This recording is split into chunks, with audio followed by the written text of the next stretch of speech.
Now, for several decades after the onset of the Protestant Reformation, there was a lot of tension here in the city of Amsterdam. It was actually quite evenly split. It's hard to say whether it was 50-50 or so, but it was fairly evenly split between traditional Catholics and those who were accepting this new, more streamlined faith of Protestantism. But officially, of course, the city was still Catholic. It was still part of the Spanish Habsburg Empire, that famous of the Spanish Inquisition, and they wanted to enforce Catholicism. So, some of the famous examples of this enforcement, well, so happened on one instance when some of the city founders, city fathers, I should say, were in the Oude Kerk, and they had this moment where people were smashing up statues of saints. The city fathers ran to City Hall there, speak with their colleagues. He said, "You got to stop what's going on here." And very dryly, one of them remarked, "Well, what does it matter? It's only statues of saints, not actual saints, that they're breaking up here." So that's it's a sort of wry sense of Dutch humor about the situation here. Iconoclasm, as that's known, breaking up statues of saints, things like that. Some of the other punishments involved for professing the new Protestant faith here were things as light as, in the punishment, being made to walk around the circuit of the city holding a candle 3 times at night.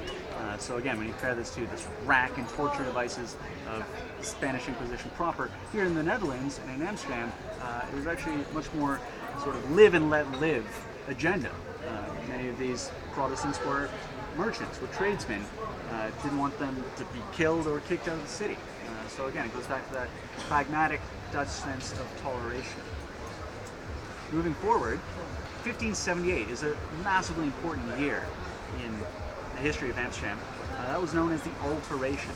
That's in the middle of the Civil War between the Dutch provinces and the Spanish Empire. And Spaniards here are mostly based in what is now Belgium. In those days it was called the southern portion of the Netherlands. So they have the power base in what is modern day Belgium, the United Provinces, leading Protestant here in the northern cities, and finally Amsterdam is one of the last holdouts, still officially Catholic here amongst the Dutch cities. They change over and become welcoming to the Protestant faith, 1578. In fact, a famous quote of a modern day historian is May 15th, 1578, the exact day of the Alteration, was the day that Amsterdam became Amsterdam. Lying ahead of it would be decades and centuries of innovation, of wealth, of cosmopolitanism, of even more bounds of tolerance. Now, one of the earliest signs of this new focus, once again, on Dutch toleration after it became Protestant was what to do with, say, the half of the population that remained Catholics. Are we going to expel them? Are we going to murder them? No, we're going to keep them in the city, but we'll simply forbid the worship of Catholicism. Now, what does that mean? Well, you've still got half of your city who are active Catholics. They just have to worship in places that are a bit more secret, like this canal house we've got right in front of us here. Doesn't look like much of a Catholic church, but it is. It has the wonderful jaunty title of Our Lord in the Attic.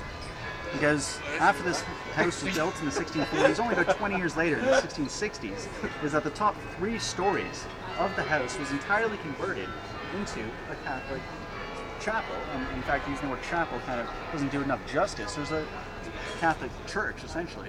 There's enough space for 200 people in the so-called attic up there. No worries. Evening traffic here in Amsterdam.